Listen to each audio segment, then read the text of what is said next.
Hello, आप मुझे सुन पा रहे हैं?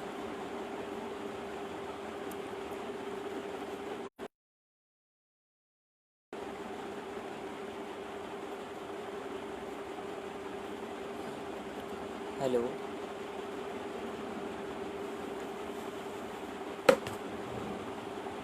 जी, आप तक मेरी आवाज़ आ रही है? मुझे इन्फॉर्म कर दीजिए एक बार, अगर मेरी आवाज़ आप तक पहुंच रही है तो फिर मैं अपनी बातचीत शुरू करूँगी।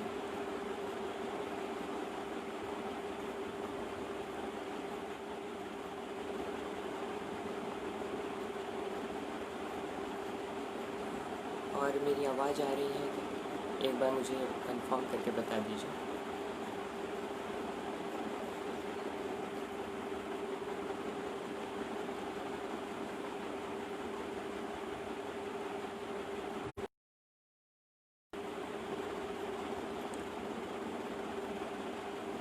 हेलो, आप लोग मुझे सुन पा रहे हैं? जी, नमस्कार आप सभी को यहाँ पे जो भी उपस्थित हैं। आप सभी को मेरा नमस्कार। और सबसे पहले मैं धन्यवाद देना चाहूँगी फ़िरोज़ खान जी का, इन सर का, जिन्होंने मुझे ये मंच प्रदान किया। और उसके बाद मैं मेरी जो गुरु हैं डॉक्टर विमलेश शर्मा, उनका भी धन्यवाद करना चाहूँगी कि उन्होंने मुझे इस मंच के बारे में अवगत कराया और मुझे ये अवसर प्रदान किया कि मैं यहाँ आके अपनी बात को रख सकूँ और अपनी जो भी भावनाएं हैं उनको यहाँ व्यक्त कर सकूँ, और जो ट्रांसजेंडर कम्युनिटी के ऊपर आज ही काल जो युवा पीढ़ी का दृष्टिकोण है उस पर भी अपनी बात रख सकूँ। तो मैं ये कहना चाहती हूँ सबसे पहले तो कि मैं एक ट्रांसपेरेंटली ट्रांस वुमन हूँ, यानी प्री ऑपरेशन ट्रांस वुमन हूँ। अभी तक मेरी कोई भी जिस्मानी तब्दीली नहीं हुई है। तो मैं एक प्री ऑपरेशन ट्रांस वुमन हूँ और अजमेर ज़िले से हूँ। और मेरा जब जन्म हुआ था तब से ही मैं एक संघर्ष का सामना कर रही हूँ, ये कह सकती हूँ, क्योंकि एक ट्रांसजेंडर का जो जन्म होता है वह एक संघर्ष ही है, जीवन ही एक संघर्ष हो जाता है उनका। तो जब अभी मेरी इतनी आयु भी नहीं है और ना ही मैं अपने आप को पूर्ण तरह से किन्नर समुदाय का हिस्सा कह सकती हूँ, क्योंकि मैं एक मेन स्ट्रीम सोसाइटी में रहती हूँ। और मेन स्ट्रीम सोसाइटी में रहने के कारण मैं सिर्फ अपने आप को ट्रांस वुमन ही कहती हूँ, और वो भी मैं एक प्री ऑपरेशन ट्रांस वुमन हूँ। तो हम यहाँ बात करेंगे मेरे जीवन के बारे में। तो सबसे सर्वप्रथम जो मैं बात करना चाहूँगी वह ट्रांसजेंडर की परिभाषा पे बात करना चाहूँगी कि ट्रांसजेंडर की जो परिभाषा क्या है, मैं उस पर अपनी बात रखना चाहूँगी। क्योंकि आज के समय में कुछ लोग ऐसे ही हैं जिन्हें ट्रांसजेंडर की परिभाषा तक नहीं पता है, जिन्हें किन्नर की परिभाषा तक नहीं ढंग से मालूम है। और इसी के साथ साथ मैं औरों की बात छोड़िए, मैं मेरे परिवार को समझाने में असमर्थ रही थी कि ट्रांसजेंडर की परिभाषा क्या होती है, किन्नरी किस प्रकार ट्रांसजेंडर होते हैं। तो बात की शुरुआत करेंगे सबसे पहले ट्रांसजेंडर की परिभाषा से। ट्रांसजेंडर एक वह इंसान होता है जो बायोलॉजिकली या तो जन्म के वक्त मेल पाया गया हो, जिसे डॉक्टर ने या तो मेल करार किया हो या डॉक्टर ने उसे फीमेल करार किया हो। लेकिन जैसे जैसे वह बड़ी होती है, जैसे जैसे वह बड़ी होती है या बड़ा होता है, उसकी पहचान उसके जिस्मानी अंगों से बिल्कुल ही उलट हो जाती है, क्योंकि उसकी रूह उसके जिस्म से मेल नहीं खाती है। और इसी कारण उसकी पहचान बिल्कुल अलग रहती है। और इसी ट्रांसजेंडर शब्द के करीब जो शब्द है वह है इंटरसेक्स। इंटरसेक्स जो कि जिसका रेशियो तो बहुत ही कम है हमारे भारत देश में, हर जगह पे जिनका रेशियो 0.1 से 0.2 तक ही रहता है। इंटरसेक्स जिन्हें डॉक्टर जन्म के वक्त ही जिस्मानी किन्नर के रूप में करार कर देते हैं कि ये जिस्मानी तौर पे किन्नर है। और कुछ लोगों को ये गलत फहमी होती है और वह उन्हें बचपन से ही हिजड़ा और किन्नर जो भी कहना चाहते हैं उन्हें करार कर देते हैं। और कुछ लोग तो ये तक सोचते हैं कि जो किन्नर लोग होते हैं वे बिना अंगों के पैदा होते हैं। तो ऐसा तो कहीं भी नहीं है कि कोई किन्नर या ट्रांसजेंडर जो भी है वो बिना अंगों के तो कोई पैदा नहीं होता। अंग सबके होते हैं। शारीरिक रूप से जो इंटरसेक्स होते हैं उनके अंदर सेक्सुअल वेरिएशन पाए जाते हैं। सेक्सुअल वेरिएशन के कारण जन्म के वक्त ये साफ नहीं हो पाता है कि वह लड़का है या लड़की है। और इसी कारण डॉक्टर उनको जो सही लगता है वह उन्हें करार कर देते हैं और परिवार भी उनकी परवरिश उसी रूप में करते हैं। और कई बार जन्म से ही उन इंटरसेक्स लोगों को, ट्रांसजेंडरों को सुपुर्द कर दिया जाता है ये कह के कि ये किन्नर है, जबकि उस समय साफ नहीं होता। जैसे कि सिमरन जी आई थी और उन्होंने ट्रांसजेंडर की बहुत ही अच्छी परिभाषा दी थी और इंटरसेक्स की भी, कि जन्म से कोई जिस्मानी तौर पे किन्नर नहीं होता है। ये तो जब हमारी फीलिंग्स और हम थोड़ा हमारा शारीरिक विकास होता है, जब हमें मालूम पड़ता है कि हम क्या हैं। तो यही यहाँ तक की जो मेरी परिभाषा थी वह मैंने यहाँ तक अपनी रखी परिभाषा जो मैं जानती हूँ और जो कि सबको जानना चाहिए, और मैं चाहती हूँ हर इंसान इस सही परिभाषा से अवगत हो। इसके बाद मैं अपने जीवन के ऊपर थोड़ी वार्तालाप करना चाहूँगी। जब मेरा जीवन जो मैं बचपन में जो मैं अपने घर में मेरी बहन के बाद एकमात्र ही लड़का थी और संतान थी, तो मेरे जन्म के वक्त मेरा लिंग पुरुष बताया गया। और साधारण सी बात है, घर के लोग बहुत ही खुशी होते हैं कि जो हमारे घर में एक किन्नर पैदा हुआ है, माफ़ कीजिएगा, एक लड़का पैदा हुआ है। तो बहुत ही लोग इनको, परिवार के लोगों को बहुत ही प्रसन्नता हुई इस बात पे, लड़का पैदा हुआ है। और लोगों को जब पुरुष पैदा होता है तब बड़ी ही प्रसन्नता होती है, चाहे वो लड़की हो, उससे भी नहीं होती जितनी ज़्यादा प्रसन्नता उन्हें लड़के के होने से होती है। और कहीं एक इंटरव्यू में मैंने ये भी देखा था कि परिवार के लोग तीसरी उम्मीद की तो आशा ही नहीं करते हैं कि पुरुष और स्त्री के अलावा तीसरी धारणा भी हो सकती है। वो बच्चे के थोड़ा बड़ा होने तक का इंतज़ार नहीं करते हैं।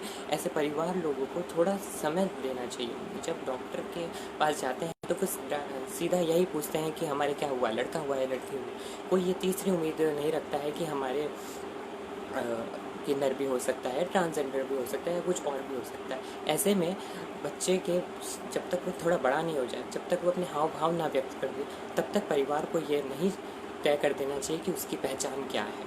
अब मैं मेरे जीवन की बात करती हूँ। जब मैं पैदा हुई तो मेरी शारीरिक पहचान के तौर पे मुझे लड़कों जैसा बोला गया और मैं लड़के की जैसे मुझे पाला पोसा जा रहा था। जब मैं पहली दूसरी क्लास में थी, जब मैं अजमेर के केंद्रीय विद्यालय में पढ़ा करती थी, उस समय से ही मैं पहली कक्षा में थी और उस समय मुझे इतना अपने बारे में मालूम नहीं था और ना ही मुझे किसी के बारे में इतनी जानकारी थी कि मैं ऐसी क्यों हूँ, क्योंकि मेरी जो चाल थी वो बचपन से ही एक स्त्री की तरह थी। और मैं जहाँ भी मेरी चाल थी, जो मैं चलती थी, जैसे हाव भाव में व्यक्त करती थी, ऐसे करना, तो वो सब कुछ ही मेरा स्त्री जैसा बचपन से ही था। पहली कक्षा की बात कर रही हूँ। उसके बाद पहली और दूसरी कक्षा में थी, जब से ही मैं मतलब जो स्त्रियों के, लड़कियों के खेल हैं वह खेला करती थी। चाहे घर घर खेलना हो, चाहे अपना कमरे में बंद होकर दुपट्टा डाल लेना हो या साड़ी की तरह उसको लपेट लेना हो, तो ये मेरी बचपन से ही फीलिंग हुआ करती थी। उसके बाद में आई तो मैं तीसरी कक्षा में अजमेर से जयपुर चली गई थी। उस समय भी जो है मैं एकदम स्त्री जैसे व्यवहार करती थी और स्त्री जैसे ही खेलती थी, लड़कियों के साथ उठती बैठती थी। लड़कों की टोली मुझे बिल्कुल भी नहीं भाती थी, मैं उनके साथ नहीं खेला करती थी। और उसी वक्त तीसरी कक्षा में मेरे साथ एक घटना घटी। शायद इसलिए घटी क्योंकि मैं और बच्चों से थोड़ी अलग थी। जब हम शाम को बच्चे सभी खेला करते थे, तब हम किसी की छत पे खेल रहे थे एक समय, तो वहाँ मेरी पहचान शायद इतनी अलग दिखती थी उन लोगों को कि एक 12वीं कक्षा में एक लड़का पढ़ता था। मैं जब तीसरी कक्षा में थी, जब से मेरे साथ गलत कृत्य किया, मतलब उसने अपनी हवस को मिटाने के लिए मेरे साथ गलत वार्तालाप की और गलत कृत्य मुझसे करवाए, जिन्हें मैं व्यक्त भी नहीं कर सकती हूँ। तो आप ये देखिए, मेरी उस उम्र में ही, जब मैं तीसरी कक्षा में थी, जब से ही लोगों ने मुझे आंकना शुरू कर दिया। और इसी कारण, क्योंकि मैं कुछ कह नहीं पाऊँगी और कुछ लोगों को बता नहीं पाऊँगी, इसलिए उस लड़के ने भी अपनी बात आसानी से रख दिया, मेरे साथ ऐसा गलत कृत्य कर दिया। उसके बाद नहीं बताई थी और ना ही मैं इस बारे में कभी चर्चा की थी। उसके बाद मैं फिर से यहाँ अजमेर आ गई थी और लगभग चौथी कक्षा में जब मेरे पिताजी का देहांत हो गया था, और उसी के मेरा जो परिवार है, मैं मध्य वर्गीय परिवार से हूँ। और मैंने जो यहाँ पे आने के बाद जब मेरे पिताजी का देहांत हो गया, उसके बाद यहाँ पे मेरे जो दादा दादी हैं वही मेरा पालन पोषण करते थे और अभी भी वह कार्य करते हैं। तो अब आप देखिए, यहाँ पे चौथी कक्षा में जब मैं आ गई, तब मुझे सबसे पहले सर्वप्रथम जो हिजड़ा शब्द है उसका ज्ञान चौथी कक्षा में हुआ। चौथी कक्षा में जब हुआ, जब मेरे ही परिवार के एक सदस्य ने मेरी चाल पर टिप्पणी करते हुए ये कहा कि ये इसकी चाल तो हिजड़ों जैसी है, ये तो हिजड़ों जैसे चलता है। उस समय जब मैं बच्ची थी, मुझे ये तक मालूम नहीं था कि लिंगों की क्या परिभाषा होती है। स्त्री पुरुष और किन्नर समुदाय या ट्रांसजेंडरों के प्रति मुझे कोई ज्ञान भी नहीं था। उस समय मेरी पहचान हिजड़ा साबित कर दी उन्होंने और कह दिया चाल तो हिजड़े जैसे चलता है, तो हिजड़ा है। और उसके बाद वो जिन सदस्य की मैं बात कर रही हूँ, कई बार ऐसे कहते थे कि आपके पास क्या प्रमाण है कि आप लड़के हो, क्योंकि उस समय मुझे लड़के जैसा ही रहना पड़ता था। मैं भी नहीं जानती थी कि मैं क्या हूँ। तो उस समय उन्होंने मेरी पहचान को लड़का ही होते हुए भी ये बोला कि आपके पास क्या सबूत है कि अब जब मैं थोड़ी बड़ी हुई, 5वीं कक्षा में आई और जब ये सब हो रहा था, तो अब स्कूल का दौर शुरू हो रहा था। स्कूल के दौर की बात करूँ तो 4वीं-5वीं तक तो बच्चों को भी इतनी जानकारी नहीं होती है कि वह किसी की 4वीं-5वीं कक्षा में तो बिल्कुल बच्चों को भी जानकारी नहीं होती है कि हम क्या हैं। बच्चों में भी ये ज्ञान नहीं होता है। तो वो उस समय तो मुझे ऐसा कुछ भी नहीं लगा कि लोग मेरी परिभाषा को या मुझे जान पा रहे हैं, बच्चे मुझे जान पा रहे हैं अभी, क्योंकि बच्चे नहीं जानते थे। मेरा संघर्ष असली में जो स्कूली और कॉलेज की कक्षा में शुरू होता है कि जो समाज ताना मारता है, लोग ताने मारते हैं, वह शुरू हुआ 6ठी कक्षा से। और 6ठी कक्षा से मैंने ताने झेलने शुरू किए। 6ठी कक्षा से मुझे बहुत सारे नाम मिले जो मेरी चाल पे थे, जो मेरे हाव भावों पे थे, जो कि मेरे आचरण पे थे। मुझे, क्योंकि मैं बहुत ही शर्मीली थी और उस समय मैं लोगों से इतनी नहीं बात करती थी और ख़ास तौर से पुरुष वर्ग से। तो उस समय से, जब मैं 6ठी कक्षा में थी, जब से मुझे मेरी ही कक्षा के विद्यार्थियों ने मीठा, गुड़, मामू, छक्का, हलवा पता नहीं क्या क्या ऐसे संज्ञाएं देनी शुरू कर दी।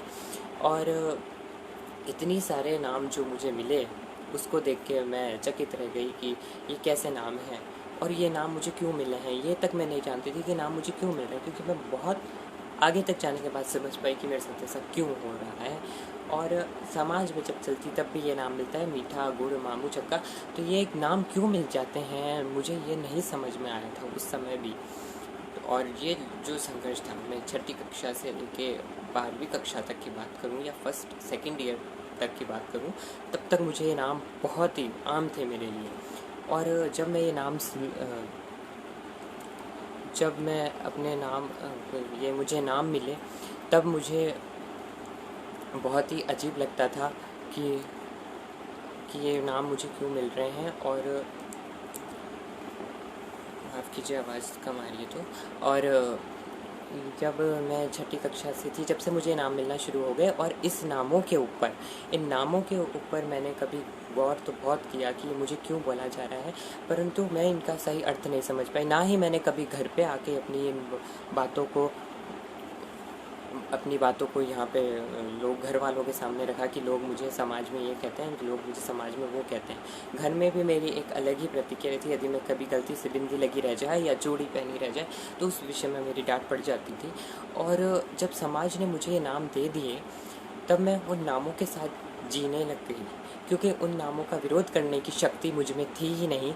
और मैं उन नामों के साथ जीने लग गई। और वो है नाम जो लगभग हर कक्षा में मुझे मिलते जा रहे थे, हर कक्षा में। और मैं इनका विरोध नहीं कर पाती थी उनके समक्ष। मेरे में इतनी क्षमता नहीं थी कि मैं उनके समक्ष इनका विरोध कर सकूं, या फिर मेरे परिवार में आके ये बात रख सकूं कि आप मुझे स्कूल में ये नाम दिए जाते हैं और क्यों दिए जाते हैं।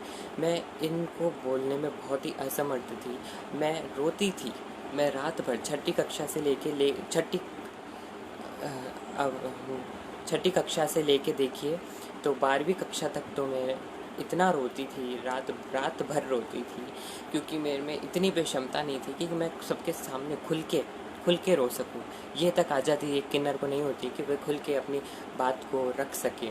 और मैं छठी से लेके 12वीं कक्षा तक चुप के रात को अकेले में रोती थी, और अपनी जो वार्तालाप होती, जो भी मेरे साथ दिन भर में हुआ होता, तो मैं वहाँ पे ईश्वर के सामने जाके रोया करती थी। मैं किसी मनुष्य के सामने नहीं रोया करती थी, और ना ही मैं अपने आप को कभी इतना कमज़ोर दिखाती थी कि मेरे साथ ये घटना हो रही है। ना ही मेरे परिवार के सदस्यों को मैं दिखाती थी कि मुझे समाज में ये सब कुछ झेलना पड़ रहा है, क्योंकि यदि मैं उनको भी बताती तो वह भी मेरे ही आचरण पर उंगली उठाते, और अगर मैं वहाँ पे उनको बता देती तो मेरे आचरण पे उंगली उठाते, और मैं शायद आगे नहीं बढ़ पाती, उसी समय से मैं छूट जाती। क्योंकि बहुत सब जगह ये होता है कि जब ऐसा होता है ट्रांसजेंडरों के साथ, जब उनको स्कूल के दौरान चिढ़ाया जाता है, जब वे अपनी शिक्षा वहीं छोड़ देते हैं। ऐसा नहीं होना चाहिए, क्योंकि अगर हम रुकेंगे और रास्ते में भौंकने वाले हर कुत्ते के ऊपर पत्थर फेंकेंगे तो हम अपनी डेस्टिनेशन तक कभी नहीं पहुंच पाएंगे। अगर उस डेस्टिनेशन पे मैंने ये ठाना था कि अभी जो मेरे साथ हो रहा है वो शायद बाद में ना हो, शायद ये मेरी प्रवृत्ति ऐसी है, शायद एक समय आने के बाद, थोड़ी बड़ी होने के बाद मैं भी लड़कों जैसी हो जाऊंगी, मैंने ये सोचा था। और परंतु मेरे को कहीं भी परिवर्तन नहीं दिखाई दिया। मैं बस ईश्वर के सामने रो लेती थी, घर वालों के सामने रो नहीं सकती थी। तो वहाँ मैंने लगभग मैं जब मैं 8वीं कक्षा में थी, जब मैंने मानवी बंदोपाध्याय, जो भारत की प्रथम ट्रांसजेंडर कॉलेज प्रिंसिपल है, उनका इंटरव्यू पढ़ा, तब मुझे ये ज्ञात हुआ कि यह स्थिति मेरे जीवन में इसलिए हो रही, क्योंकि मैंने उसमें यह पढ़ा कि वह स्त्री से, सोमनाथ से किस तरह से मानवी बनी। और मैंने जब उनका वह इंटरव्यू पढ़ा, जब मैं समझ पाई कि शायद मेरे जीवन में भी यही घटनाएं घट रही, जो उनके साथ हुआ वही हाँ मेरे साथ हो रहा है। और मैंने ये पढ़ा कि वो सोमनाथ से मानवी बनी, उन्होंने सर्जरीज़ कराई, और उन सर्जरी से वह एक स्त्री बन गई पूर्ण तरह से। तो मैंने उस बारे में, उस समय मोबाइल वगैरह तो नहीं हुआ करते थे, न्यूज़पेपर में ही मैंने वह सब बातें पढ़ी। और तो मैंने जो भी था उस बात पे ये गौर कर लिया कि शायद मैं भी ऐसा कुछ कर सकती हूँ, जिस तरह से इन्होंने किया मैं भी ऐसा कर सकती हूँ। उसके बाद मैंने इस विषय में ज़्यादा नहीं जान सकती थी, क्योंकि वो सिर्फ इन मानवी बंदोपाध्याय जी के बारे में जो भी आया था वो अखबार में आया था। उस समय मोबाइल नहीं था कि मैं किसी से इंटरेक्शन कर सकूँ या उनसे कांटेक्ट कर सकूँ। तो जो होता गया जीवन में, धीरे धीरे ये सब चीज़ें होती रही, और नाम और अलग अलग नाम में पाती गई समाज से, और उन नामों के जरिए आगे बढ़ती गई। लेकिन मैंने अपनी पढ़ाई को कभी नहीं रोका। मुझे पता था कि लोग मेरे ऊपर हंस रहे हैं, मेरी चाल पे मजाक उड़ा रहे हैं, मेरे रूप को देख के हंस रहे हैं कि मैं कैसी हूँ। लेकिन अगर मैं वहाँ अपनी पढ़ाई छोड़ देती तो मैं शायद आगे नहीं बढ़ पाती, और मैं किन्नर समुदाय में भी नहीं जुड़ी, और मैं चलती गई, जो हो रहा था उसे। 12वीं कक्षा तक मैंने कोई भी आवाज़ नहीं उठाई।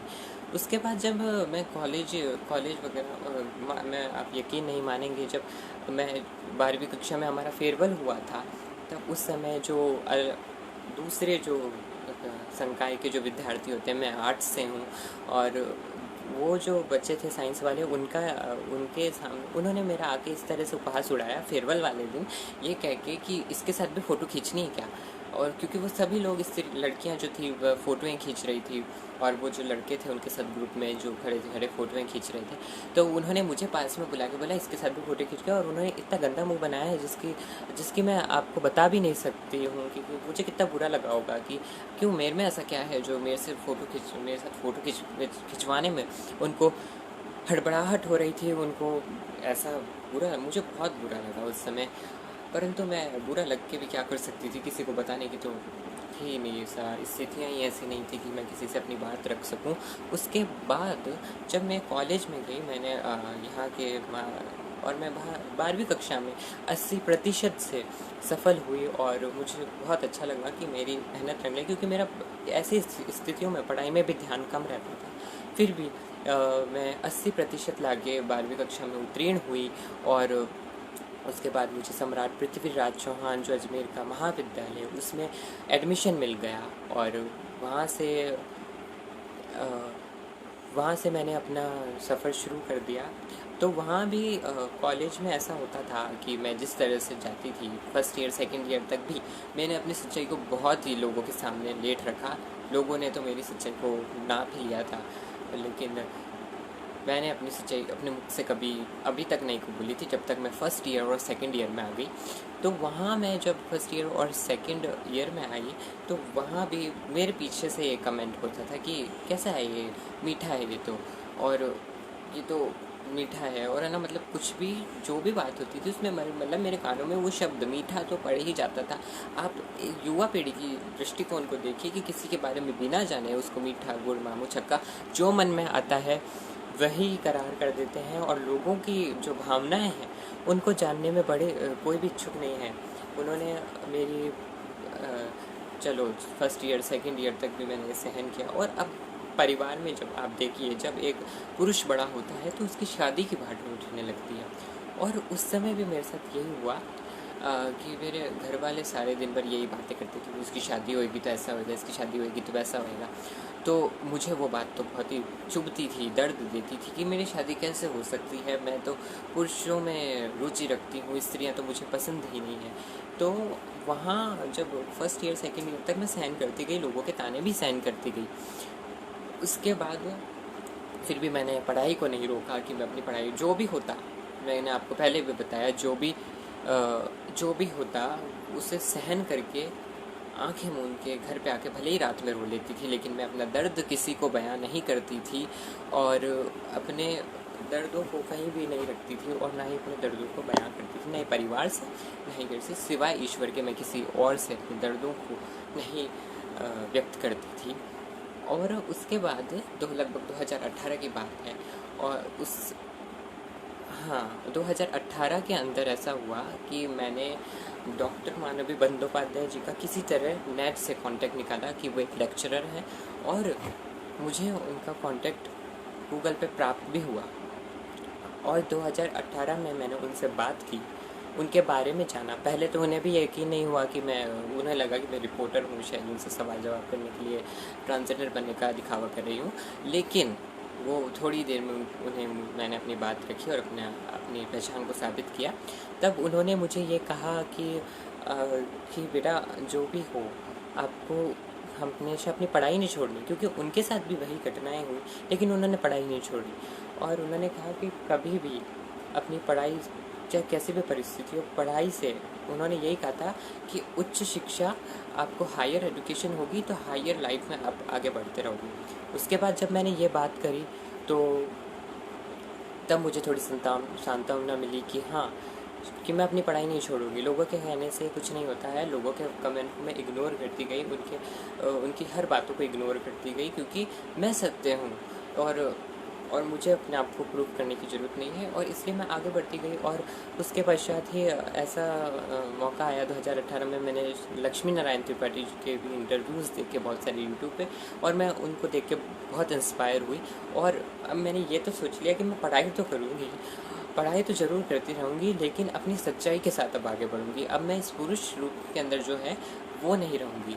और 2018 में मैंने अपनी सच्चाई सबके सामने रखी, मेरे घर वालों, और मेरे घर वालों ने उस सच्चाई को स्वीकार नहीं किया, क्योंकि उनको लगता था ये मेरा भ्रम है और ये मेरी सोच है, और ये मैंने जो भी सोचा है अपने मस्तिष्क से बना के सोचा है, और ऐसा कुछ भी नहीं होता है उनको, क्योंकि ट्रांसजेंडर की परिभाषा ढंग से मालूम नहीं है उनको, किन्नर समुदाय की जो परिभाषा ढंग से मालूम नहीं है। तो उन्होंने मुझे यही कह दिया कि ऐसा कुछ भी नहीं है, ये तुम्हारा मन का भ्रम है, और है ना, हम एक वक्त आएगा तुम्हारी शादी कराएंगे और सब कुछ ठीक हो जाएगा। मुझे बहुत बुरा लगा कि किसी को मेरी परवाह नहीं है, उन्होंने मेरी बात को समझा नहीं, उससे पहले ही ये कह दिया कि हम तुम्हारी शादी करा देंगे और तुम्हें कुछ भी ऐसा नहीं है, ये तुम्हारा भ्रम है, और ये सब कुछ उन्होंने कहा। और कॉलेज फिर मुझे बहुत बुरा लगा कि ऐसा क्यों होने लग गया। और कॉलेज में मैंने थर्ड ईयर में थी जब से एक, मैं ये कहना चाहूँगी कि कविताओं ने मेरे जीवन में बहुत ही महत्वपूर्ण भूमिका निभाई है। और एक कविता के माध्यम से मैंने अपनी कॉलेज में सच्चाई रखी मेरे गुरु शिक्षकों के सामने।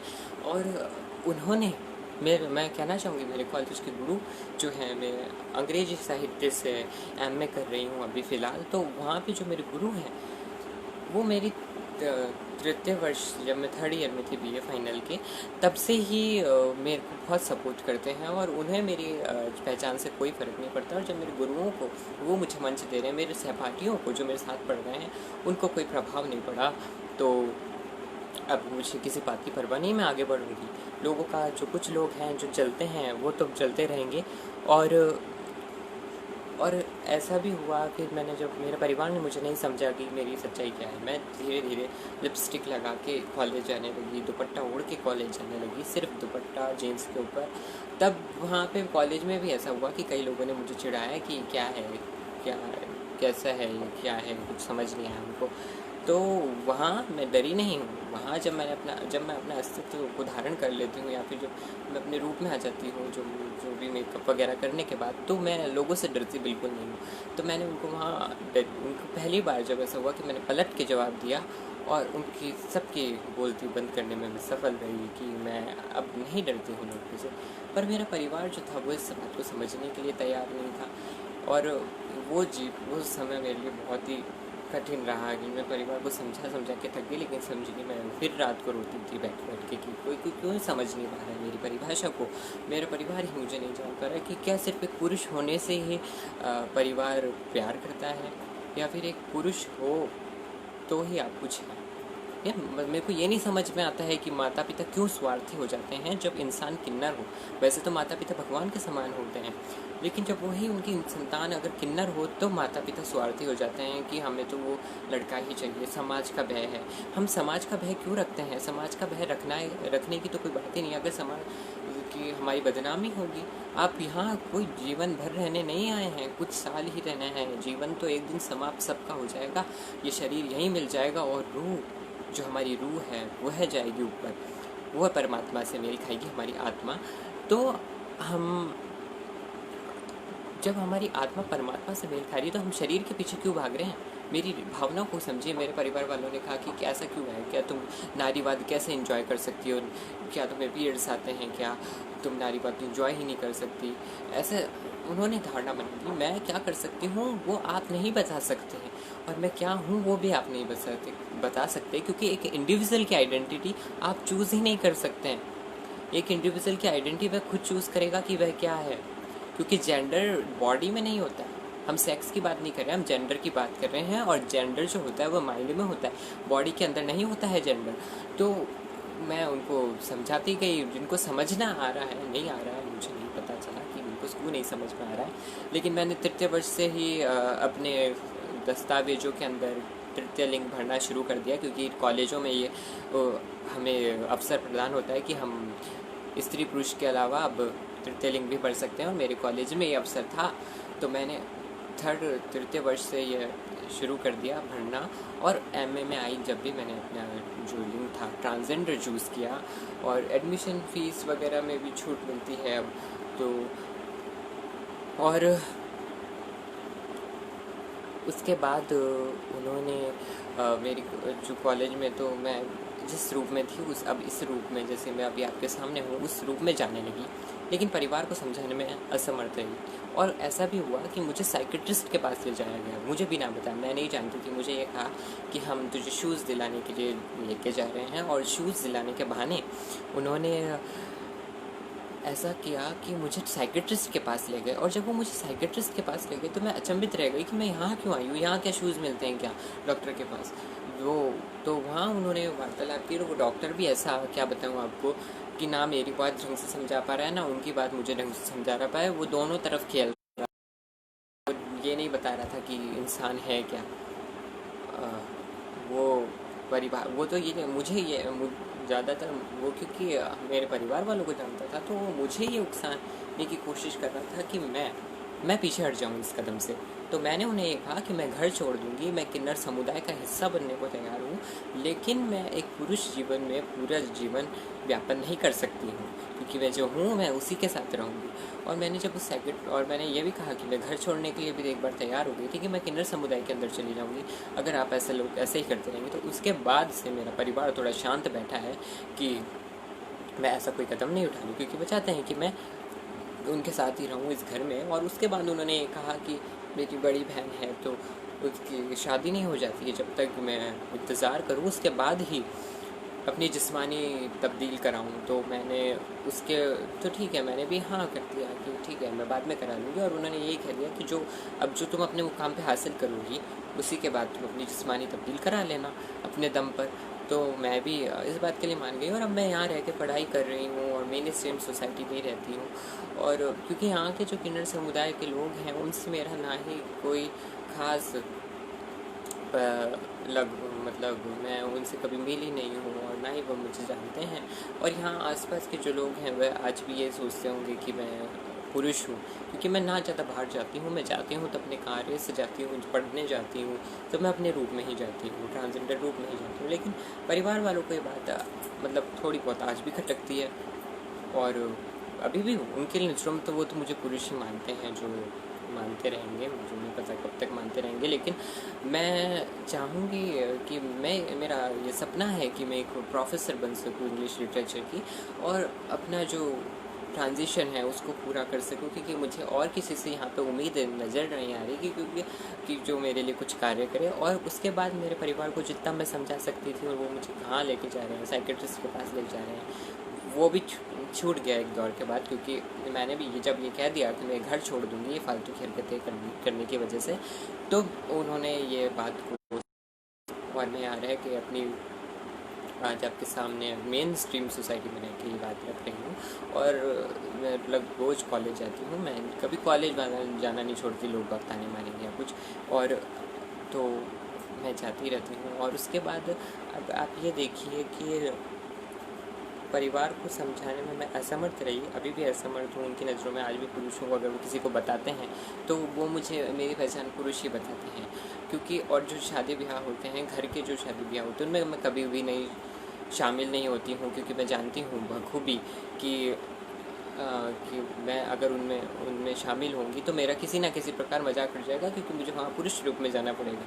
और मैं पुरुष रूप में अब कहीं नहीं जाना पसंद करती हूँ, इसलिए मैं अपने घर में रहती हूँ, अपनी शिक्षा से संबंध रखती हूँ और मेरे दोस्तों से मिलती हूँ जो मुझे जानते हैं। मैं कहना चाहूँगी मेरे दोस्त लोग जो भी अभी शिक्षक हैं, उनका मेरे जीवन में बहुत ही बड़ा योगदान दिया है और उन्होंने मुझे हमेशा सराहा है, कभी उन्होंने मुझे नीचा नहीं दिखाया है। तो और कविताओं के माध्यम से, जो मैंने कविताएं रखी थी तो उसके माध्यम से मैंने अपने मेरे शिक्षकों को भी अपनी सच्चाई बताने में सफल रही।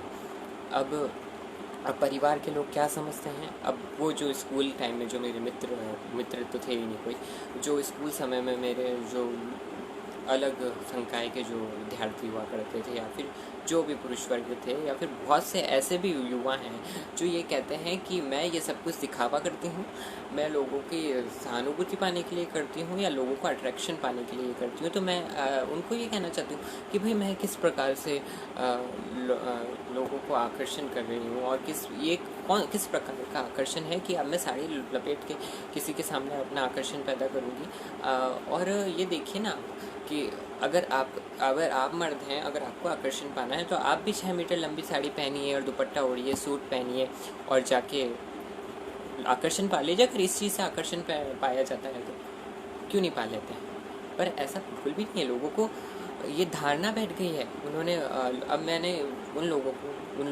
जो लोग मुझसे बात करते हैं वो कहते हैं, मतलब जो मुझसे जलन रखते हैं, या फिर उन्होंने 2-3 लोगों ने, मेरे स्कूल के वर्ग के लोगों ने भी मुझसे बात करने की कोशिश की थी, और कुछ लोगों ने जो युवा हैं उन्होंने मुझसे बात करने की कोशिश की थी। तो वो ये भी कहते हैं कि मैं प्रकृति के विरुद्ध जा रही हूँ। मैं प्रकृति के विरुद्ध नहीं जा रही हूँ, मैं प्रकृति के साथ जा रही हूँ, क्योंकि प्रकृति खुद नारी है, प्रकृति खुद नारी है, तो मैं प्रकृति के विरुद्ध कैसे जा रही हूँ। मैं तो प्रकृति में शामिल होती जा रही हूँ, वो नारी है, मैं उसमें शामिल होती हूँ। देयर इज़ ओनली वन पुरुष, दैट इज़ कृष्णा। तो बाकी प्रकृति तो वैसे ही नारी है, तो मैं प्रकृति के विरुद्ध कहीं भी नहीं हूँ।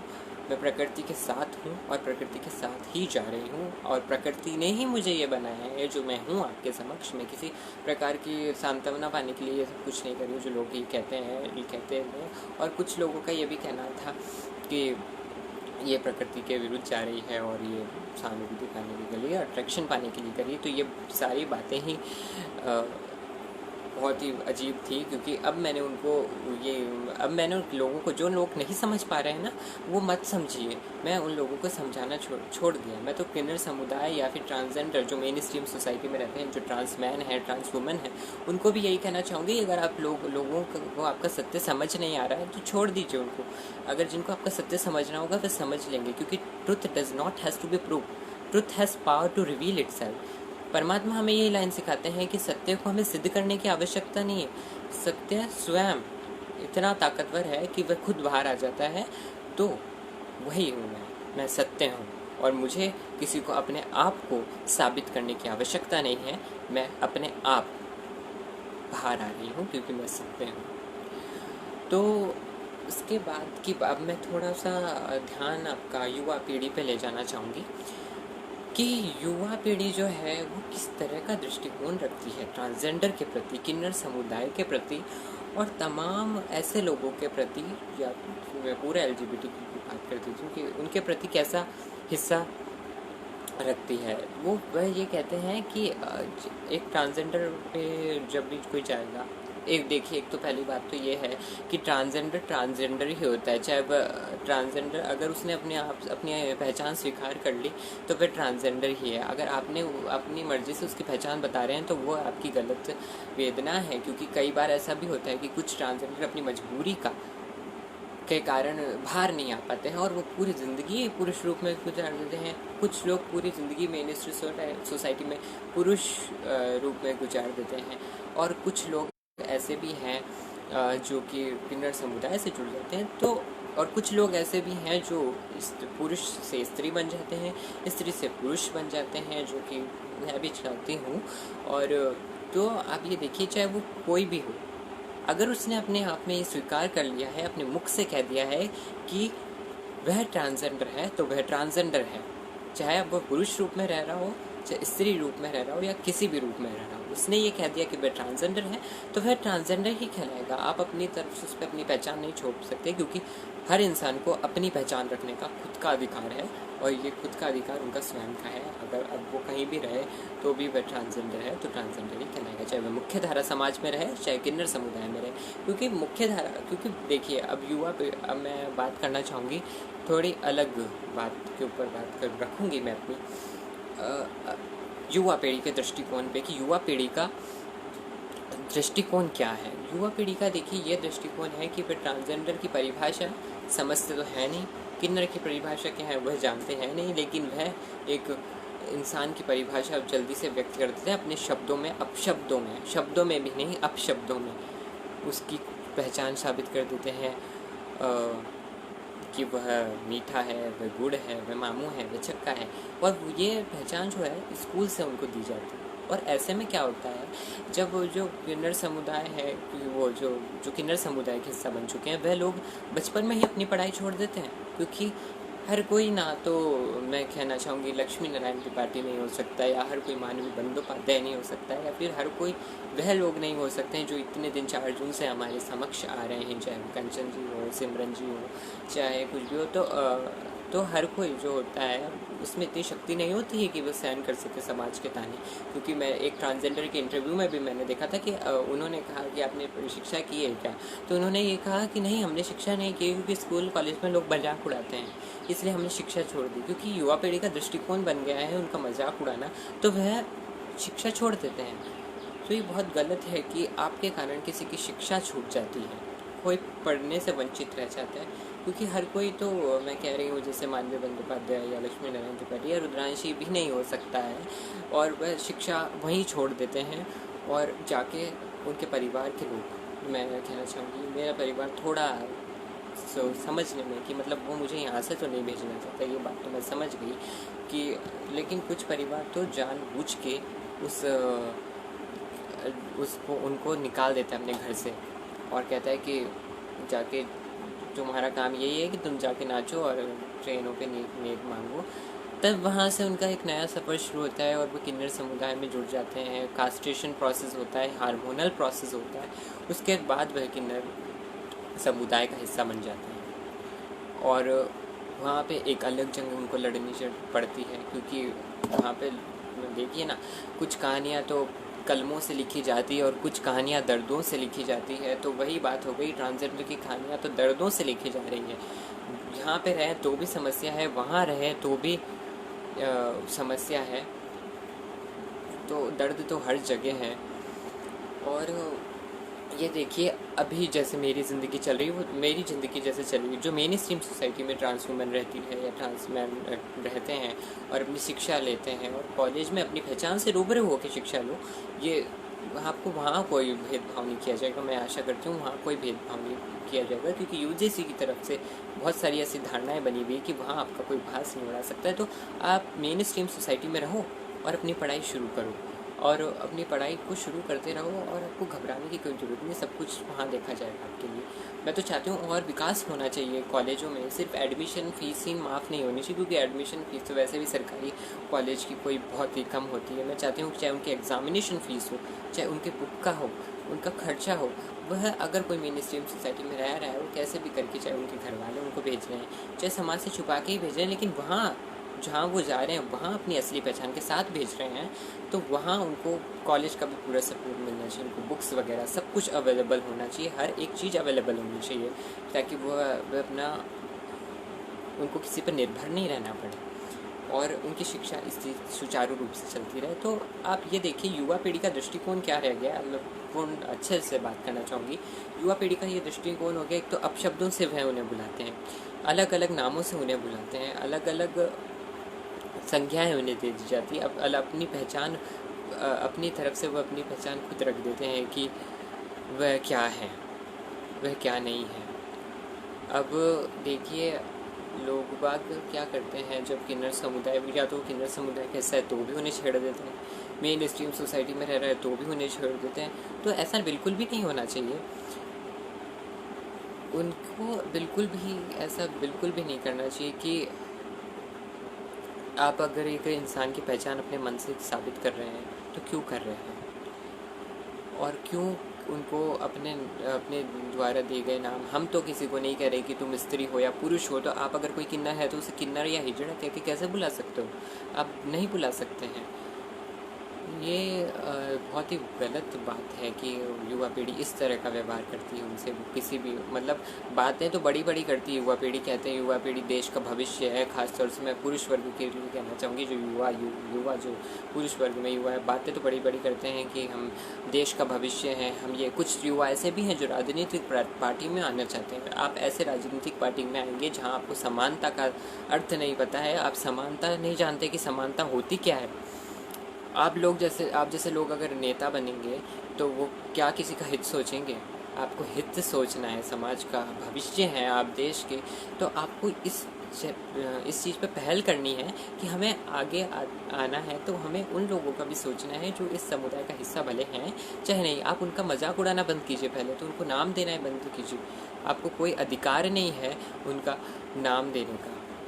उसके बाद देखिए, एक मत ये रह जाता है युवा पीढ़ी का कि वह सोचते हैं किन्नर समुदाय है, अगर ट्रांस वुमेन हूँ मैं तो ट्रांस वुमेन की बात करूँगी, तो वह ये सोचते हैं कि ये तो पुरुषों की तरफ आकर्षित है, तो शायद इनको पुरुषों से कुछ चाहिए। तो ये बहुत ही गलत भावना है। एक स्त्री के सामने आपकी जाने की हिम्मत नहीं हो सकती है कि तो आप एक स्त्री के सामने आप जाके बात नहीं रख सकते हो, तो आप ऐसे कैसे कह सकते हैं एक ट्रांसजेंडर को सिर्फ वो पुरुष वर्ग से कुछ चाहती है इसलिए वो ट्रांसजेंडर। रुचि किसी में भी होती है, कि स्त्री की भी रुचि होती है, पुरुष की भी रुचि, तो उसी तरह उनकी पुरुषों में रुचि होती है। तो इसका अर्थ ये नहीं है कि आप जाके सीधे उनसे कुछ उनको अपने शोषण का शिकार बना लीजिए। मेरे साथ भी ऐसा होता है, कई बार मैं रास्ते में जाती हूँ और मुझे कहा जाता है कि हम आपको इतना रुपए देंगे, आप हमारे साथ चल रही हैं क्या?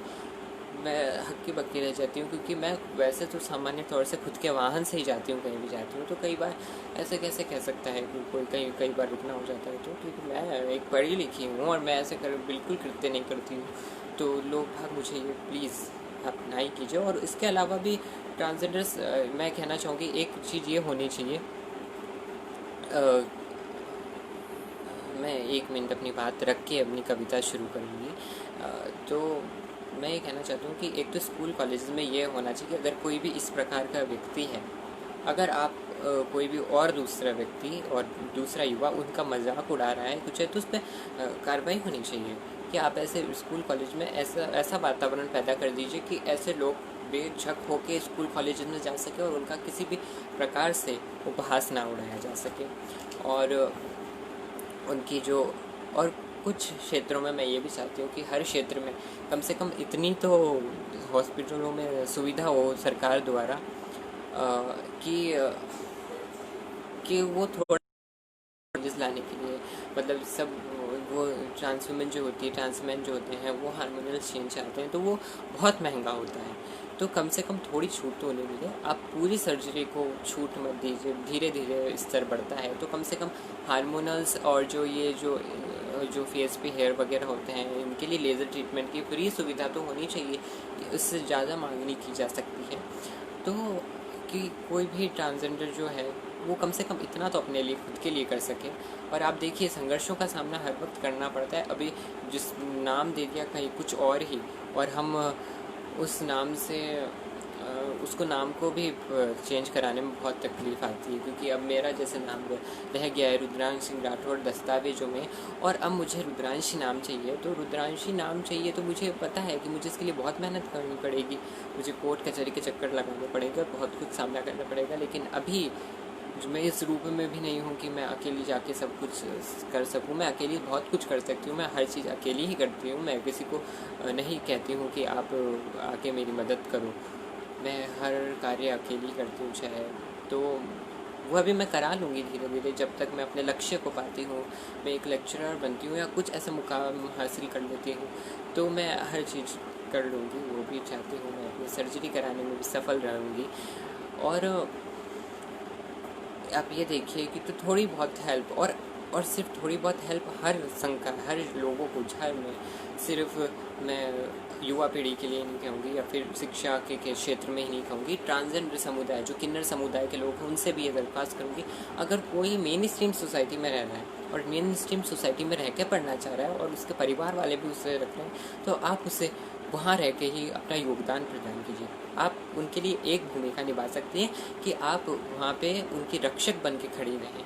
आप किन्नर समुदाय उनका पूरा रक्षण बन के खड़ा रहे कि ये हमारा जो भी है ये हमारा उनके ही परिवार का हिस्सा है। हम भी ट्रांस वुमेन हो चाहे ट्रांस मैन हो, तो वह उनकी ढाल बन के खड़ा रहे कि अगर ये पढ़ना चाहती है और समाज में रह के पढ़ना चाहती है तो उस समाज से लड़ने में वो आगे रहे और उसको उसी समाज में रह के पढ़ने में मदद करें, जब तक कि उसका परिवार उसके साथ है। अगर उसका परिवार साथ नहीं है तब आप उसे अपने क्षेत्र में ले जा सकते हैं, लेकिन वहाँ भी आप उसकी पढ़ाई मत छुड़वाइए, उसकी पढ़ाई करवाते रहिए। उसकी पढ़ाई आप करवाते रहेंगे तो उसको भी लगेगा कि मेरा समुदाय मेरे साथ है। क्योंकि पुराने जो ट्रांसजेंडर हैं अब वो ये कर सकते हैं आने वाले ट्रांसजेंडर पीढ़ी के लिए कि उनको शिक्षा के क्षेत्र में धीरे धीरे आगे लाएं। और अगर वो धीरे धीरे उनको शिक्षा के क्षेत्र में आगे लाएंगे तो हम कल को मेन स्ट्रीम सोसाइटी में बहुत समय लग जाएगा, लेकिन हर किन्नर समुदाय उसके अंदर मुकाम हासिल कर सकता है। एक जो बात कही थी मैंने कि सिर्फ मतलब थोड़ा थोड़ा योगदान हर किसी को देना। आप कहीं भी ऐसा ट्रांसजेंडर मैन वगैरह कुछ भी पाते हैं तो उनकी सहायता कीजिए जहाँ तक हो सकता है अपनी, चाहे वो शिक्षा का क्षेत्र में आप पा रहे हैं कि इस बच्चे में थोड़ी कुछ प्रॉब्लम है तो उससे अपनी बात रखने की कोशिश कीजिए, उसे बताने की कोशिश कीजिए कि हमारे से आपको कोई सहयोग चाहिए तो मैं आपको सहयोग देने के लिए तैयार हूँ। उनकी मदद करने की कोशिश करते रहिए, वह अपने आप आगे बढ़ जाएंगे। हल्की सी मदद चाहिए समाज की, अगर परिवार की मदद नहीं होगी तो अगर समाज की मदद होगी तो भी हम आगे बढ़ जाएंगे। और समाज में जो पढ़े लिखे लोग हैं उनकी तो बहुत ज़्यादा ज़रूरत है उनको। और देखिए ये समाज में जब तक हम जो पढ़े लिखे लोग आगे नहीं आएंगे तब तक उनका विकास होना थोड़ा असंभव सा लगता है। तो हर लोगों को अभी मैं मेन स्ट्रीम सोसाइटी में हूँ, लेकिन कल को कुछ भी परिस्थिति हो सकती है क्योंकि मैं भविष्य नहीं रच सकती हूँ। अपना भविष्य मैं अपना ये रच सकती हूँ कि मैं मैं परिस्थितियाँ नहीं बदल सकती, भविष्य रच सकती हूँ, ये कहूँगी।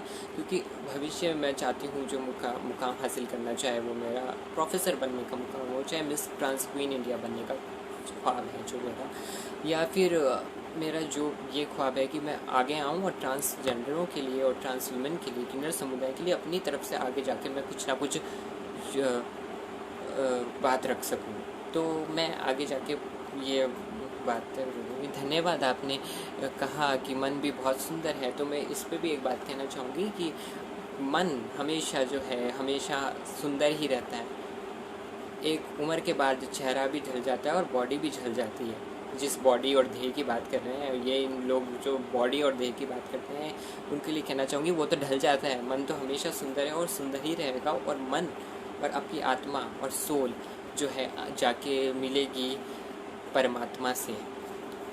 तो ये बात मैं रखना चाहूँगी और कहना चाहूँगी कि हर इंसान को आगे आना चाहिए। इस क्षेत्र के लोग में जो भी हैं, पढ़ रहे हैं तो उनका योगदान दीजिए, कोई कुछ भी कर रहा है तो उनका योगदान दीजिए।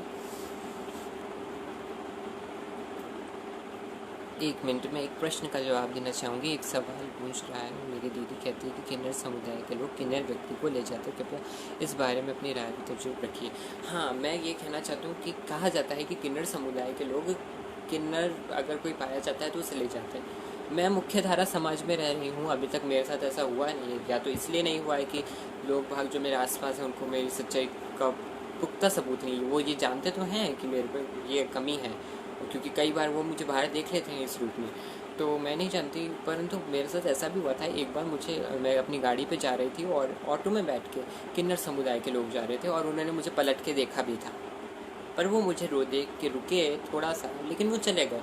मैं नहीं जानती वो क्या तो मुझे देख के समझ नहीं पाए या क्या, लेकिन मेरे साथ अभी तक तो ये घटना नहीं हुई, कह नहीं सकती हूँ। और अभी देखिए कुछ लोग ऐसे भी होते हैं जो कि है ना मुख्य धारा में रहते हैं और उसके बाद जब उनको घर से जाना पड़ जाता है किसी कारणवश, तो वो किन्नर समुदाय में ना जुड़ के अपने अलग ही जाके नहीं भीख मांगते हैं। तो मैं उन लोगों से कहना चाहूँगी, अगर आपको अपना घर कभी भी छोड़ना पड़ता है तो आप जाके किन्नर समुदाय से जुड़िए, अलग से मत जुड़िए, नहीं तो आपके लिए समस्या भी उत्पन्न हो जाती है कई बार। हाँ, मैं अब अपनी थोड़ी कविता को रखना चाहूँगी, जो कविता जिसने मुझे नेशनल लेवल पे भी द्वितीय पुरस्कार दिलाया था, जब मैं जब मैंने बूंदी में जाके ये प्रतियोगिता थी हमारी, तब उस समय मैंने ये कविता रखी थी और मैंने उस कविता से द्वितीय स्थान प्राप्त किया था। तो मैं वो कविता रखना चाहूँगी, मेरे द्वारा लिखी गई, जो बहुत से लोगों ने सराहा। तो उस कविता का शीर्षक है उसकी रूह जनानी थी। तो मैं शुरू करती हूँ। परिंदों की तरह स्वप्न उसके भी थे, परिंदों की तरह स्वप्न उसके भी थे, पंख फैलाकर जमी से उठकर क्षितिज को छूना चाहती थी, वह भी उड़ना चाहती थी। वह क्षितिज को छूना चाहती थी, वह भी उड़ना चाहती थी, पर वह उड़ ना सकी, क्षितिज को छू ना सकी। पर वह उड़ ना सकी, क्षितिज को छू ना सकी। पूछते हो क्यों? अब पूछते हो क्यों? क्योंकि समाज की नज़रों में उसमें एक खामी बाकी थी, क्योंकि समाज की नज़रों में उसमें एक खामी बाकी थी। ना वो गूंगी थी, ना बहरी थी, ना लंगड़ी थी, ना लूली थी। ना वो गूंगी थी, ना बहरी थी, ना वो लंगड़ी थी, ना लूली थी। बस उसकी रूह जनानी थी जो उसके जिस्म से मेल नहीं खाती थी। हाँ, उसकी रूह जनानी थी। बचपन में जब वो गुड़ियों से खेला करती थी, बचपन में जब वो गुड़ियों से खेला करती थी, लड़कों की एक टोली उपहास उसका उड़ा जाती थी। लड़कों की एक टोली उपहास उसका उड़ा जाती थी। जब थोड़ा सा वह रोती थी, थोड़ा जब वह रोती थी, परियों की कहानी फिर से उसका दिल बहला जाती थी। कहती जब वो खुद को रानी थी, कहती जब वो खुद को जनानी थी, कहती जब वो खुद को रानी थी, कहती जब वो खुद को जनानी थी। घर वालों की डांट फटकार भी वह खा जाती थी, पर परियों की कहानी फिर से उसका दिल बहला जाती थी, क्योंकि उसकी रूह जनानी थी। आई एक दिन उसकी भी जवानी, आई एक दिन उसकी भी जवानी, तानों से बानों से अलग अलग नामों से, तानों से बानों से अलग अलग नामों से समाज ने उसकी अलग पहचान कर डाली थी।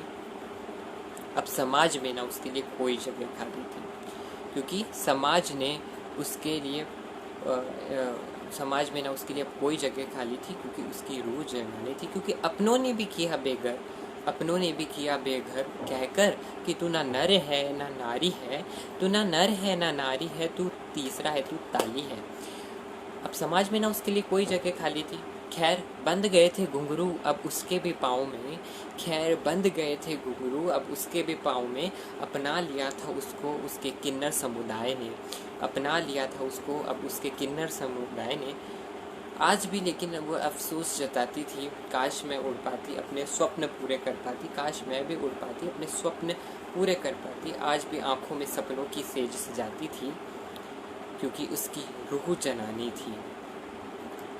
अब सवेरे उठकर सज सवर कर नाचती वह गाती थी, अब सवेरे उठकर सज सवर कर नाचती गाती थी। अब उसका पेट उसकी ताली ही चलाती थी, अब उसका पेट उसकी ताली ही चलाती थी, क्योंकि उसकी रूह जनानी थी। खैर आंखों में आज सपनों की सेज सजाती थी, क्योंकि उसकी रूह जनानी थी। वो तीसरी थी, वह ताली थी, उस जिसका जिस्म मर्दाना और रूह जनानी थी। कुछ पंक्तियाँ अगर मेरे दिमाग से निकल गई हो तो मुझे याद नहीं है, परंतु यही मेरी कविता थी, जिसके माध्यम से मैंने एक नेशनल लेवल पे भी नृत्य पुरस्कार हासिल किया। और इसी के साथ साथ मैंने अपने कॉलेज में भी मेरी जो डॉक्टर विमलेश दीदी समान है मेरे जीवन में, वो दीदी समान बन के आई। जब मैंने उन्हें पहली बार देखा था, जब से ही उनका सौम्य भाव मुझे आकर्षित किया कि वह शायद बहुत नेक दिल इंसान है, और वो सच भी साबित हुआ जब उन्होंने मुझे पहली बार मुझसे बातचीत की। तो उनका भी मैं बहुत बहुत आभार व्यक्त करना चाहती हूँ। डॉक्टर फिरोज़ खान जी का बहुत बहुत आभार व्यक्त करना चाहती हूँ कि उन्होंने मुझे अवसर प्रदान किया। अब मैं आप लोगों से दरख्वास्त करना चाहूँगी कि आपकी कोई भी प्रश्न है तो मैं थोड़ा सा समय लूँगी। आपके जो भी प्रश्न है तो आप अपने प्रश्न जो हैं वो नीचे लिख दीजिए, मैं उनके जवाब देना चाहती हूँ। और मैं 5-10 मिनट तक आपके प्रश्नों के उत्तर देने के लिए यहाँ तैयार हूँ। तो आप अपनी बातें रखिए और अपने प्रश्न रखिए जिनका मैं जवाब दे सकूँ, क्योंकि पहले मैं अपनी वार्तालाप रख रही थी, तो इस कारण मैं अपनी बात को रख दी मैंने तो अपनी तरफ से।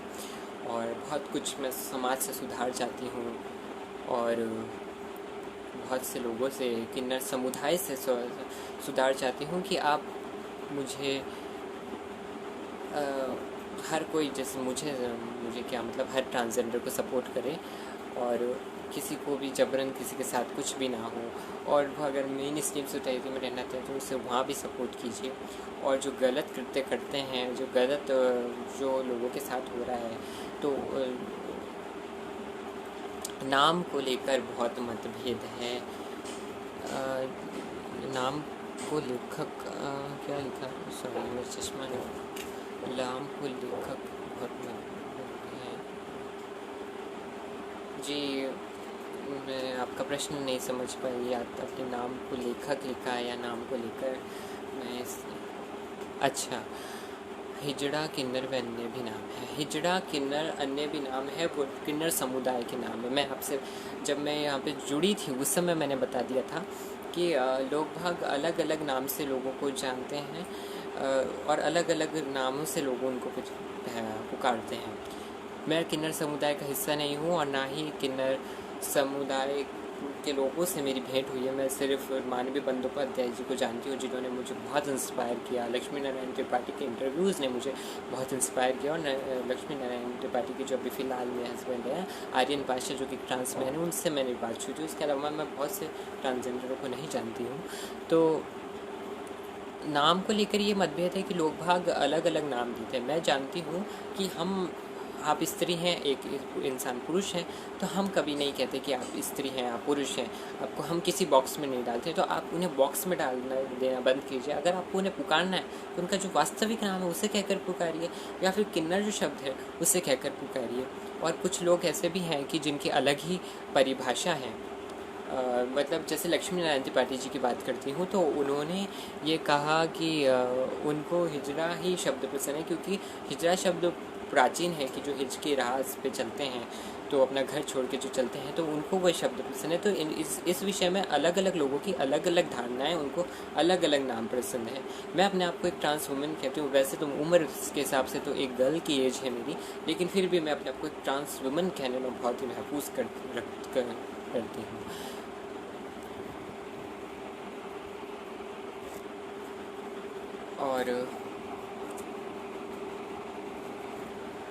और मैं यही कहना चाहूँगी, क्षेत्र की बात कही गई है तो मैं अपने क्षेत्र में तो मैंने बता ही दिया कि अपने क्षेत्र में मैंने बताया कि मैं प्रोफेसर बनने की आशा रखती हूँ और सफल होने की आशा रखती हूँ। और मैं चाहती हूँ कि मेरे इस दौरान मुझे UGC नेट के द्वारा बहुत सारे कोटाज वगैरह मिलेंगे और रिजर्वेशन चीज़ें मिलेंगी, तो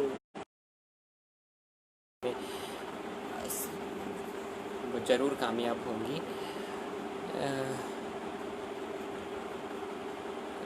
ट्रेन में जब लोग जर्नी करते हैं तो वहाँ किन्नर से के लोग रुपीज़ लेने आते थे, मैं रोज़ देता था और मुझे ब्लेसिंग लेकर जाते थे। ये तो बात उन्होंने बद्दुआएँ दी। तो देखिए कि जो ट्रेन में जो किन्नर होते हैं, मैं नहीं जानती उनके बारे में कि वो ऐसा क्यों करते हैं और क्या नहीं करते हैं, परंतु देखिए समाज ने उनको प्रताड़ना दी है।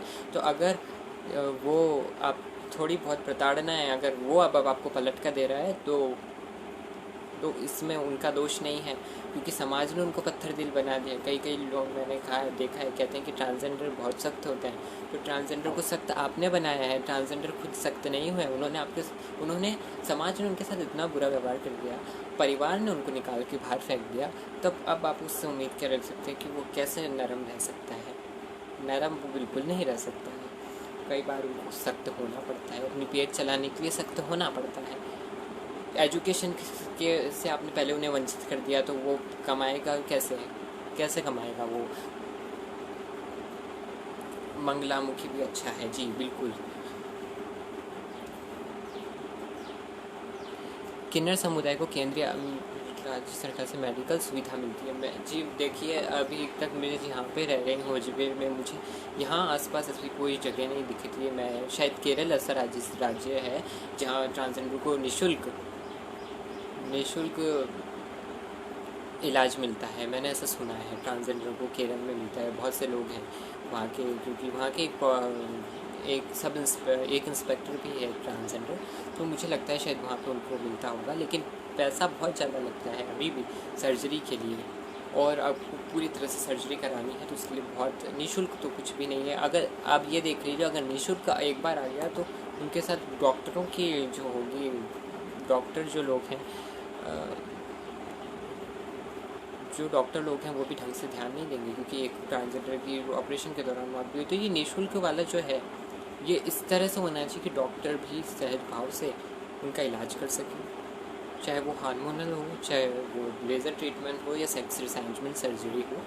तो देखिए, क्योंकि मेरी भी अभी कोई जिस्मानी तब्दील मैंने नहीं कराई है, लेकिन मैं आशा रखती हूँ कि जब मैं प्रोफेसर बन जाऊँगी, जब मैं इस मुकाम में कामयाब हूँ, लेकिन कम से कम थोड़ी बहुत सुविधाएं तो मिलनी चाहिए। अच्छा, लेज़र ट्रीटमेंट की तो मिलनी चाहिए, क्योंकि वह रोज़ मैं जो जानती हूँ कि रोज़ जो हेयर रिमूवल, जो फेस से जो फेशियल हेयर होता है, उनको रिमूव करने में उनके साथ जो परेशानियाँ होती है, इसलिए मैं चाहती हूँ कि ऐसी थोड़ी छोटी मोटी पहल आगे, अगर छोटी मोटी पहल होगी तो आगे भविष्य में बहुत बड़े मुकाम हासिल किए जा सकते हैं। लेकिन अभी ऐसा कुछ भी नहीं है केरल के अलावा कहीं और भी कुछ ट्रांसजेंडरों को मेडिकल में फ्री सर्विसेज मिलती हैं ट्रांसजेंडर्स।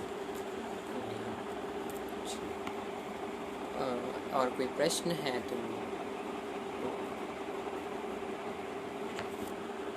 जी धन्यवाद। फिर से कहना चाहूँगी अपनी बात को ख़त्म करते हुए, डॉक्टर विमलेश शर्मा जी मैम का जो मेरे गुरु भी हैं और मेरी बहन समान भी हैं, और डॉक्टर फिरोज़ खान जी का, जिन्होंने मुझे बहुत इस मंच पे आने के लिए प्रोत्साहित किया, और आप सभी का कोटि धन्यवाद।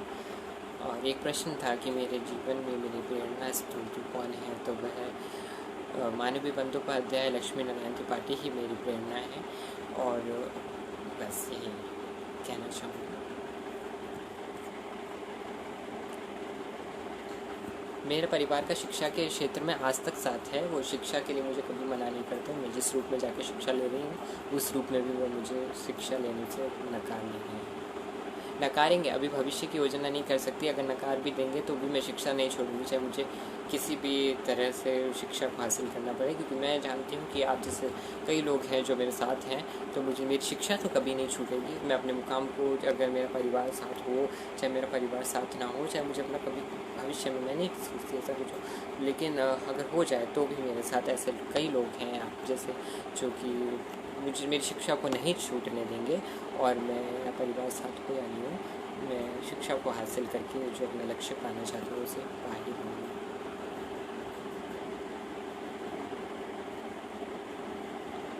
जी, मैं बिल्कुल किन्नर समुदाय की शिक्षा के क्षेत्र में ही आगे ले जाना चाहती हूँ। मैं नहीं चाहती हूँ कि अब हर ट्रांसजेंडर सड़कों पे भी मांगेगी। देखिए ना, क्योंकि अभी कोविड के कारण किस तरह की स्थितियाँ पैदा हो गई है, सबके पास तो अन्न पहुँच जाता है, उनको तो वो तो रोजी रोटी ताली मांग के कमाते हैं, तो उनके लिए बहुत परेशानी होती है। तो मैं उनको, हर एक ट्रांसजेंडर को सुचारू रूप से शिक्षा प्रदान करना चाहती हूँ। जहाँ तक मेरी पहुँच होगी, जहाँ तक मैं आगे जाके कुछ मुकाम हासिल करूँगी, उसके बाद मैं किसी भी समुदाय को जो जिनके परिवार के लोग उनको निकाल देंगे, तो मैं उनको किन्नर समुदाय में जाने के बजाय ऐसे अलग से कम्युनिटी में ले जाकर उनको शिक्षा के क्षेत्र में आगे ले जाने की मत रखती हूँ, कि उनको वहाँ ले जाने की बजाय शिक्षा के क्षेत्र में आगे ले जाऊँ, वहाँ उनको जगह दे के हम शिक्षा के अंदर उनको भेजें, उनका थोड़ा बहुत खर्चा उठा के। आप धन्यवाद। अब मैं बंद करना चाहूँगी। आपका कोटि कोटि धन्यवाद जो आपने मेरी इस वार्ता को सुना।